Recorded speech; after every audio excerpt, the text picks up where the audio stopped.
Al-Amwan, pelopor pakaian sunnah Asia Tenggara. Kata ustadz-ustadz gitu, enggak deh, ntar daripada nggak berkah lah ke kitanya, ke hidupnya gitu kan.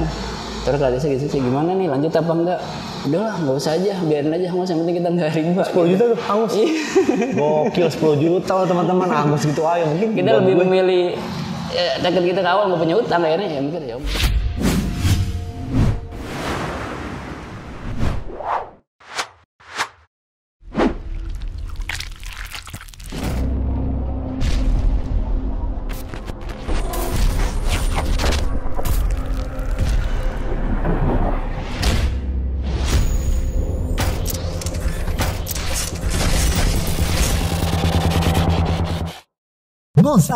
Ngobrol santai. Assalamualaikum warahmatullahi wabarakatuh. Baik lagi dengan gua Adit Okto dan Toto Rianto Wahyu. Assalamualaikum. Waalaikumsalam. Masya Allah. Nih, Bio ini pengusaha yang Monowati, pengusaha sikat. Masih banyak lagi teman-teman ya. Orang-orang kan penasaran ngeliat lo sekarang udah mungkin punya pengusaha Monowati, pengusaha sikat. Nah, kebanyakan orang-orang mungkin teman-teman UMKM kan juga maunya sebenarnya instan. Padahal yang ada kan mie instan doang, instan ya. Iya, semuanya emang proses. Jangan sulap ya. Cok, pertanyaan gue yang pertama adalah kalau lo pertama kali dulu yang gue baca pernah di Telkom. Nah, kuliahnya, iya, aku di Telkom kan? Kerja di Telkom Multimedia. Nah, mas gue kan di Telkom itu udah enak banget tuh, ibaratnya ikatan dinas. Dan orang-orang kan udah langsung masuk kayak beberapa saudaraku yang juga di Telkom. Udah langsung enak lah pokoknya hidupnya gitu. Nah, terus kenapa lo jadi sarang jualan sikat, jualan keripik, jualan yang Monowati? Silakan toh, bisa kasih jelasin pada teman-teman toh. Oh, tentang dulu. Lo pertama kali kenapa di Telkom dan lo gue itu sebenarnya dulu ini kuliahnya di S1 Telkom. S1 Teknik Elektro Telekomunikasi. Teknik elektro tuh? Iya, elektro tapi harus lemah ya, telekomunikasi. Jadi lulus dari kuliah itu kan kita udah nggak ada ikatan dinas tuh, angkatan gue tuh. Oh, nggak ada ikatan dinas? Udah nggak. Jadi cuman memang ada diprioritasin ya kalau daftar ke Telkom sih. Sempat kerja di ini Telkom Multimedia. Tapi kan stigma di masyarakat orang tuh kalau udah masuk Telkom kayaknya udah enak lah gitu. Ya kalau kerja sih insya Allah kerja ya. Kan? Cuman kita kerja di Telkom Multimedia beberapa tahun itu outsource. Terus akhirnya lo? Akhirnya ada lowongan di Siemens. Oh, Siemens. Siemens di Pancoran tuh. Karena kayaknya udah nggak ada ya Siemens. Nah, udah gabung. Nanti Siemens tuh ada project baru bukannya ini TRI ya, HCPT waktu itu. Jadi rekrut massal kan. Kita pindah ke Siemens gitu kan karena tahun berapa toh? Tahun 2005 apa ya? 2000 sekitar 2006 2007 gitu segitu. Oh, oke. Terus di Siemens, nah Siemens tuh akhirnya merger kan sama Nokia.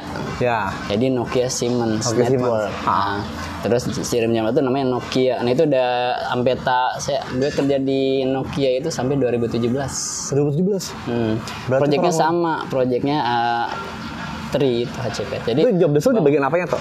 Bagian ini backbone-nya transmisi. Oh, transmisi. Jadi kita yang menghubungkan antara kota 1 dan kota B itu yang jalur besarnya itu gue yang konfigurasi gitu. Jadi menghubungkan dua titik tuh nanti di bawahnya adalah BTS gitu loh. Karena istilahnya ada jalan rayanya. Jalan rayanya itu kita yang bikin. Nanti ada jalan-jalan kecilnya ada bagian-bagian lain tuh PDH. Itu lo yang bikin tuh toh. Gue di bagian SDH-nya. Oh, Masya Allah.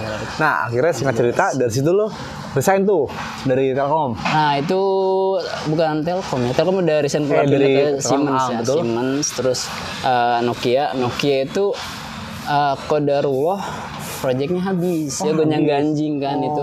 Terus sempat mikir kan mau jadi apa nih kalau misalnya udah habis kan kita emang dapat pesangon segala macam kan. Terus ya udah emang sebelum itu kita emang udah biasa udah mulai jualan gitu ya. Tahun 2010 itu gue sempet tugasin ke Afrika Selatan. Oh, jadi apa toh? Di sana sama job desknya ngurusin jaringan fiber optik di sana. Mendampingi engineer lokal di sana. Jadi sana ada proyeknya proyeknya operator di sana kan. Kita kayak semacam membantu mengawasi di situ. Nggak lama sih, 6 bulan. 6 bulan di Afrika. Nah di situ pas di situ istri baru mulai tuh daripada di rumah gabut ya kan ngapain. Akhirnya ada apa namanya temennya Ade yang ternyata punya bisnis keripik. Temennya Ade lo bisnis keripik?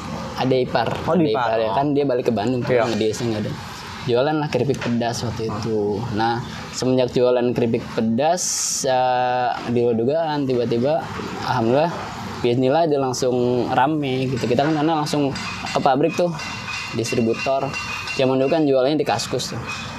Berarti sebelum lo jualan itu toh lo akhirnya kan teman-teman belum banyak yang tahu toh lo jualan, tapi banyak juga kisah-kisah yang unik mungkin ya gue bilang kalau gitu ya. Kalau orang yang mungkin toh hidupnya mungkin dari dulu udah enak, padahal lo nggak tahu nih teman-teman, dulu dia juga hidupnya juga mungkin bisa dibilang ya rumah juga masih ngontrak ya toh ya dulu. Itu gaya hidup yang bikin orang jadi. Lifestyle lo emang udah kayak gitu? Kalau bukan sebenarnya lifestyle biasa aja sih, cuma karena kan namanya tinggal di ibu kota ya, banyak pengeluaran, makan di mall segala, dan cicilan itu yang sebenarnya yang bikin bikin hidup jadi agak susah gitu kan. Jadi gimana nih buat teman-teman yang masih nyicil yang nonton acara Kismis ini, lo menyarankan atau mungkin sharing-sharing aja toh gimana? Sebaiknya gimana? Sebaiknya hindari hutang. Hindari hutang tuh, lo catat. Karena kita hindari hutang. Saat kita nanti meninggal katanya hutang nggak dihapus. Gitu kan. Bahkan pahala jihad pun nggak bisa menggantikan. Kan itu makanya gue takut gitu kan, pada masih punya hutang gimana? Tiba-tiba hutang ini nggak lunas gitu kan? Karena kayak kartu kredit. Berarti masih kena riba dong? Dulu masih kena riba. Sebenarnya bukan riba tuh, dulu nggak mikir riba ya, mikir utang aja gitu kan. Ada KPR, itu beli mobil juga, mobil second Timor tuh nyicil juga. Apartemen nggak jadi. Oh iya, gue tahu nanti apartemen juga nggak jadi. Nah ngomong apartemen nih, menarik juga toh. Tadi lo bilang ke gue kan sempat ya hampir kena tipu malah ya, kalau dibilang ya. Nggak kena tipu sih. Jadi mau beli unit gitu. Karena kan apartemen bagus tuh lokasinya, kemudian kita kan investasi aja deh, nanti disewa-sewain berapa gitu kan. Padahal kita kan udah bertekad untuk untuk terbebas dari hutang. Iya, nggak mau punya utang, apalagi utang yang berbunga gitu ya. Akhirnya udah malam itu langsung ngobrol sama ininya kan. Nggak pakai lama sih kalau itu ngobrol. Langsung lo bayar tuh? Ngobrol, nggak mikir lama, gesek bayar DP 10 juta. Pakai kartu kredit? Nggak, itu udah bisnis itu. Oh udah debit? Udah debit. Kita udah punya jualan. Udah punya jualan ya? Dan nggak tahu kalau pas gue bilang, pas ngasih DP itu, bilang kan ini nggak ada bunga-bungaan kan, nggak ada gitu kan. Ya udah, ayo yang penting kita nggak ada bunga-bungaan, tapi nggak mau yang cicil lama-lama, yang setahun aja gitu kan. Misalkan sebulan sekian gitu ada angkanya gitu. Ya udah, itu hitung-hitung kayaknya masuk deh dengan penjualan yang saat ini gitu. Tapi tiba-tiba pas dikasih itunya pasal-pasalnya, detailnya itu, ini kok ada kalau terlambat kena 3% kayak gitu. Denda? Iya, denda. Kita kan pada dari awal nggak mau ada denda, karena kan yang nggak riba gitu. Katanya kan kita menyetujui akadnya itu juga sama gitu. Meskipun kita nanti kedepannya lancar nggak bayar denda dalam aktualnya, tapi dengan kita menyetujui itu termasuk berdosa juga. Ya, karena kan kita mendukung menyetujui itu nggak boleh. Meskipun nggak akan didenda kalau bayarnya lancar, tapi kitanya sendiri kata ustadz-ustadz gitu, nggak deh, ntar daripada nggak berkah lah ke kitanya hidupnya gitu kan. Terus kata saya gitu, gimana nih, lanjut apa enggak?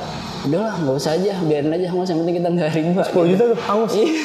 Gokil, 10 juta teman-teman, Angus gitu aja. Mungkin kita lebih memilih dekat kita ke awal nggak punya utang, akhirnya mungkin Allah. Tapi kan gede juga bro, 10 juta buat nggak, Mas gue. Daripada kita melawan pencipta ya kan, kita digantikan dengan cara lain, insya Allah. Tapi itu diganti lagi ya, baik lagi. Mikirnya daripada kita melawan aturan dari Allah. Dan sempat berat ya kalau sempat kehilangan 10 juta di zaman sekarang kan. Sempat makanya diskusi sama istri dulu, gimana nih kita hilang 10 juta gitu kan. Terus kata istri, udahlah daripada kita nggak berkah gitu intinya kan. Kita kan punya bisnis gitu kan. Insya Allah ya. Terus abis itu kan lu juga sempat merintis lah, misalnya usaha.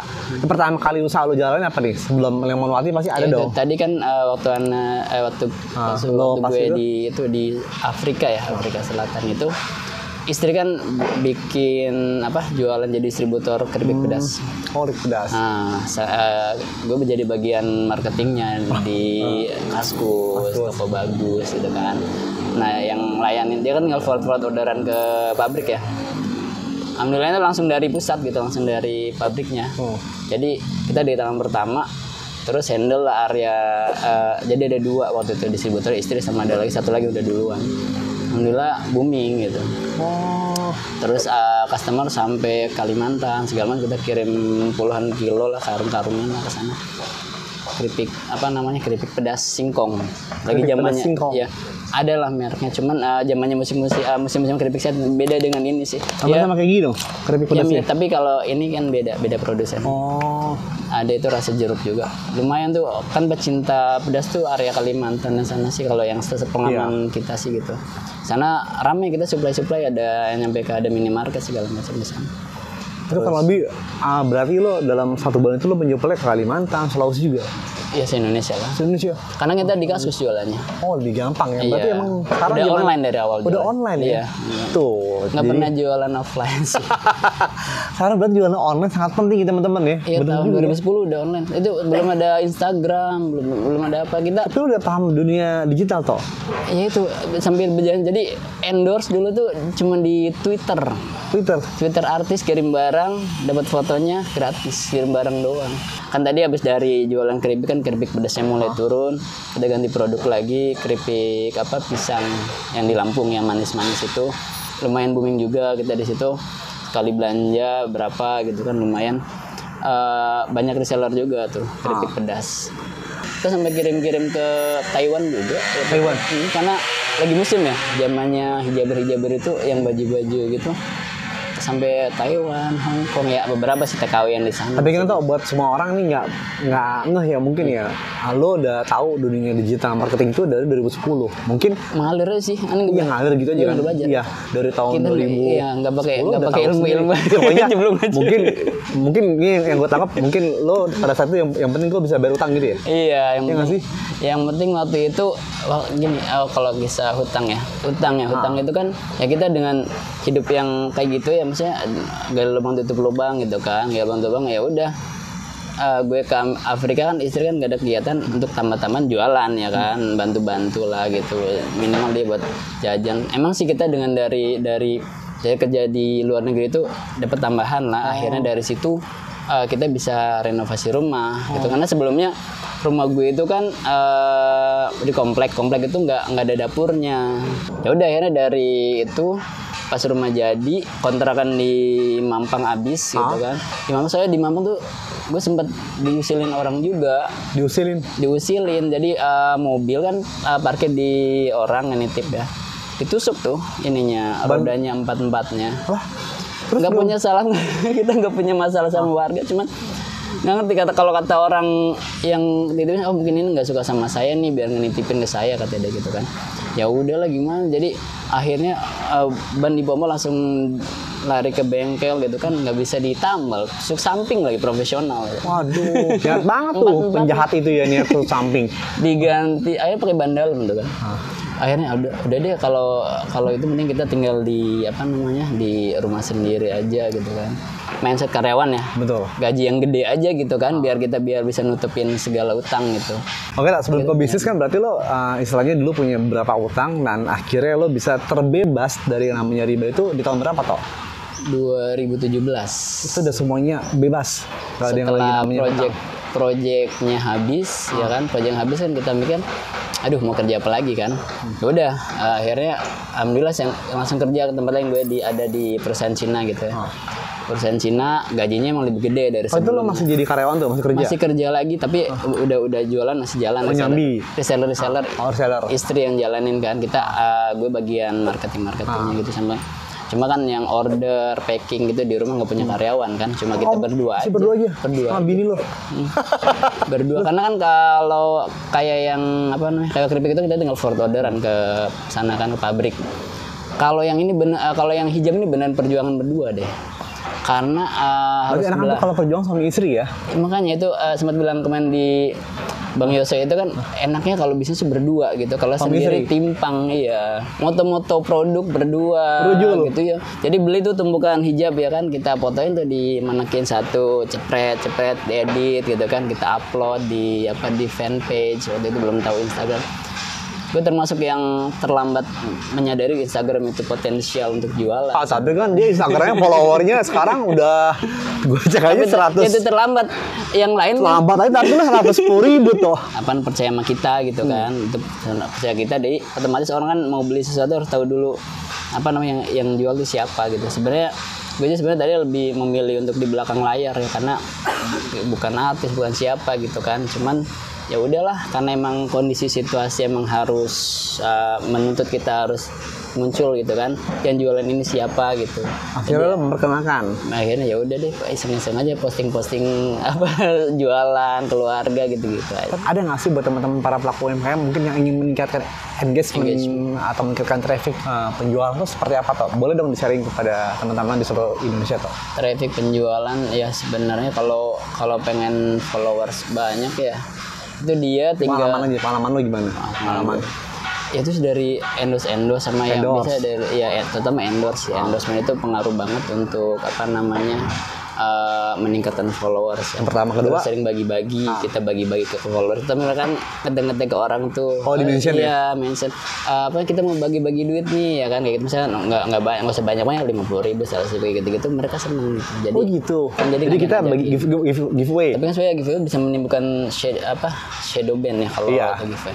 Ya bagi-bagi sih amal. Jadi misalkan hadiah lah ya. Ya hadiah gitu. Sering berbagi aja lah sama followers, itu otomatis akan menarik teman-temannya juga. Ya, kalau followernya masih katakanlah masih 500 gitu. Berarti kan itu juga susah, nggak bisa sampai bisa juga senaik gitu kan? Ya, mungkin dengan proses ya. Dia sekarang udah punya bisnis Lemonwati ya teman-teman tuh. Masya Allah kan, Lemonwati ini yang bisnis Toto ini yang dijalankan.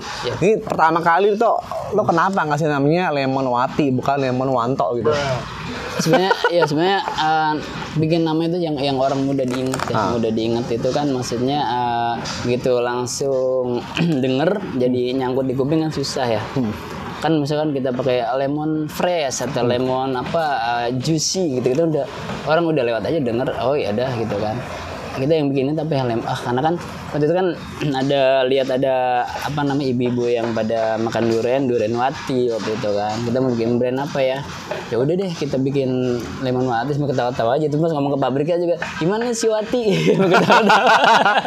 Jadi nggak Wati gitu kan? Wati kan identik dengan nama perempuannya tuh ya? Karena kan dulu mikirnya lemon tuh untuk perempuan gitu kan. Makanya ini ibu-ibu yang pecinta lemon nih bikin namanya kita namain Lemonwati aja. Tapi kan sekarang mungkin market lo laki-laki sama perempuan sama aja kan? Ya akhirnya kemarin sama Kang Reda kan iklannya kan kita nggak pakai perempuan, betul, pakai laki-laki. Makanya bikin tagline baru tuh Lemonwati yang nggak cuma buat Wati aja gitu. Dia yang bikin tuh. Lemonwati nggak hanya buat yang nggak cuma buat Wati. Buat Wanto juga. Buat Wanto juga, buat Budi dan lain-lain gitu.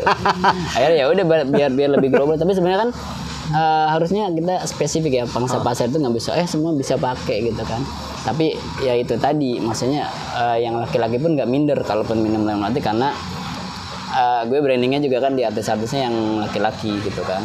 Karena kan semenjak tahu istilahnya pengen yang sesuai dengan syariat kan, sebenarnya dulu udah banyak banget artis-artis perempuan gitu endorse, cuma akhirnya kita nggak pakai lagi.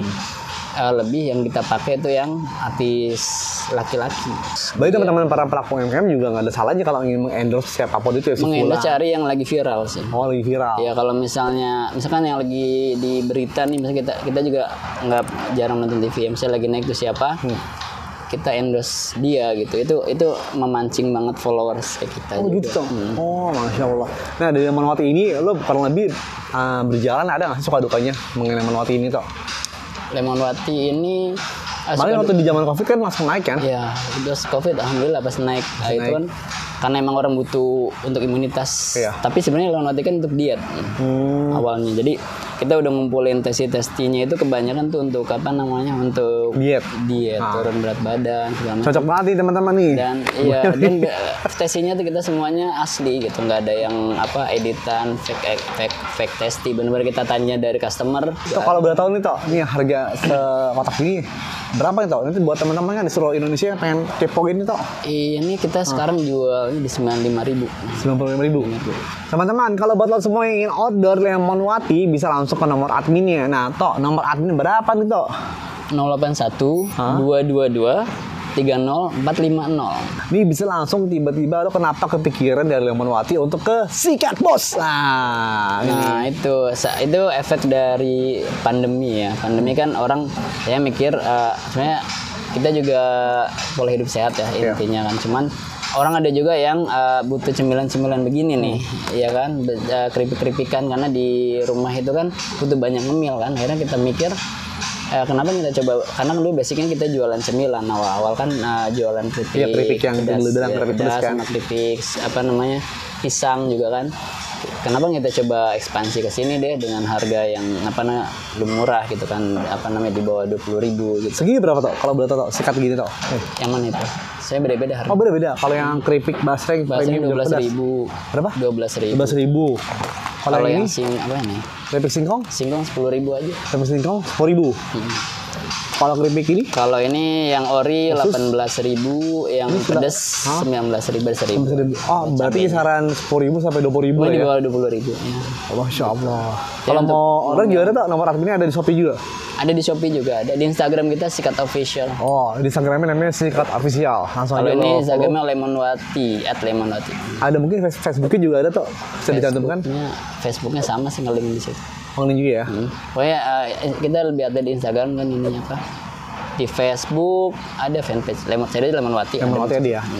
Tok, jadi lo mulai dari dulu emang misalnya udah orang yang nggak mau diam dan orang yang mau terus bergerak, akhirnya gue tuh ingin nyoba apalagi karena kan kalau kita udah di zona nyaman itu takutnya ya kayak yang dulu misalnya kita udah nyaman jualan hijab ya kan, nggak mau terbuka peluang bisnis baru, kalau dia turun kita mau jual apa lagi kan, makanya harus teropen. Makanya kita udah jual lemon pun sebenarnya ada turunan lagi produk-produknya dia. Kita jualan juga jusnya, ada jus imun gitu, Imunwati namanya. Kita bikin juga jahenya itu namanya Jameswati gitu. Jameswati? Iya, karena kan jahe merah. Kenapa harus pakai nama Wati tuh? Wati? Ya karena kita udah nggak temennya Wati, jadi kita disambung-sambungin aja. Kalau baru lagi otomatis harus branding lagi dari awal. Gitu. Ini nama Sikat kenapa awal mulai Tok? Sikat ya, Sikat sebenarnya orang kadang suka akis gitu ya, mau mikir mau ngemil kan mikir nih, aduh lagi diet nih, udah sikat aja deh gitu kan. Jadi ya udah deh, jadi emang cari tips buat bikin merek ya sebenarnya. Nah itu gimana buat para pelaku UMKM yang bikin merek tuh jangan yang umum gitu kan, kayak misalnya Sikat bikin merek namanya crunchy atau gurih gitu udah biasa banyak. Jadi orang udah lewat gitu kan. Maka kalau kita mereknya barangnya keripik tapi mereknya Sikat, orang mikir Sikat WC atau saya gigi gitu kan. Jadi lebih kayak ini loh, kayak apa, komputer kan Windows, Apple itu nggak nyambung. Kita belinya komputer mereknya Windows, jendela nggak nyambung kan. Kayak handphone Apple gitu kan. Jadi itu sih tips dari rekanan yang ngurusin hak cipta gitu. Mentor lo juga? Rekanan aja ya, kita biasa ngurus. Jadi sebelum bikin produk kita daftarin dulu karena haki dulu. Kasih saran gitu, jangan cari merek yang apa namanya udah banyak dipakai orang ya, gitu. dan yang sama dengan jenis barangnya gitu. Kayak misalnya itu cari yang kira-kira orang pasti itu langsung inget gitu. Tadi gue masih penasaran, lo riba itu kan mungkin teman-teman sarang ya, kita mendisklaimer ya, gue mendisklaimer dari awal. Kita nggak menjudge bahwa sekali lagi emang namanya hutang itu kita perlu meninggalkan itu ya. Jangan sampai, karena Rasulullah SAW ketika ada yang hutang dia beliau nggak mau menyolatkan kan, sampai segitu aja besarnya atau ya. Tips Tok, satu atau dua statement dari lo sebelum kita closing apa gitu biar terbebas dari utang ya. Dan semuanya sesuai dengan pemahaman para sahabat. Silakan Tok. Kalau gue sendiri sih pengalaman pribadi ya itu sebenarnya secara mikir sih utang sebanyak ini gimana caranya ya bisa lunas gitu. Dulu aja rumah sempat kita tawarin mau dijual biar lunas gitu kan. kita berusaha mengikuti memperbaiki kadar keimanan kita, ibadah kita gitu, banyakin puasa sunnah, banyakin doa-doa bebas hutang itu kan. Terus sholat duha ya segala dijalanin lah. Maksudnya kalau kita bisa ibadah-ibadah yang bisa kita jalanin, kita minta sama Allah aja, ya Allah bebaskanlah saya dari lilitan hutang. Ada kan doanya kayak gitu, mintalah bener, tapi mintanya bener-bener gitu loh. Jangan sampai minta bebas hutang tapi ada tawaran diterima lagi. Ya, itu dia. Itu tantangannya kan. Kita menutup aja yang udah ada, dijalani dan dilunasi gitu. Intinya yang sudah jalan kita nggak bisa lunasi, mau gimana lagi kan? Ya udah jalan, cicilin dan bertekad kuat untuk tidak dan Allah nanti akan membukakan jalan-jalannya gitu. Mending kesini.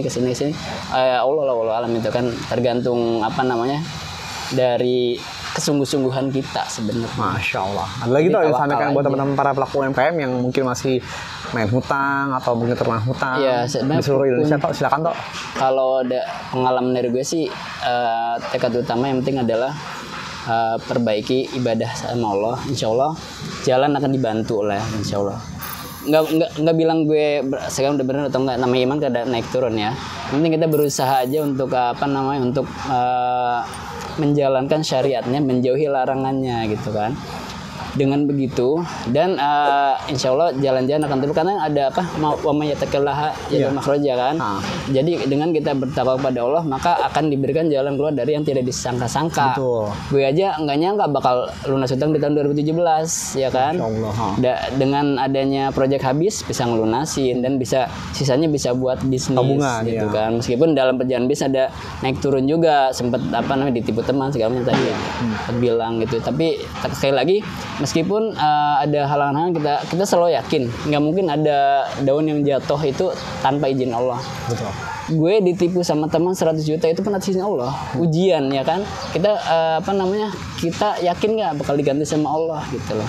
Kayak tadi aja yang masalah kita apartemen 10 juta itu kan kita milih mana nih, ujian banget kan. Sayang duitnya 10 juta ini lanjutin dengan kondisi seperti itu, atau kita mending nggak usah tapi nanti insya Allah ganti gitu kan.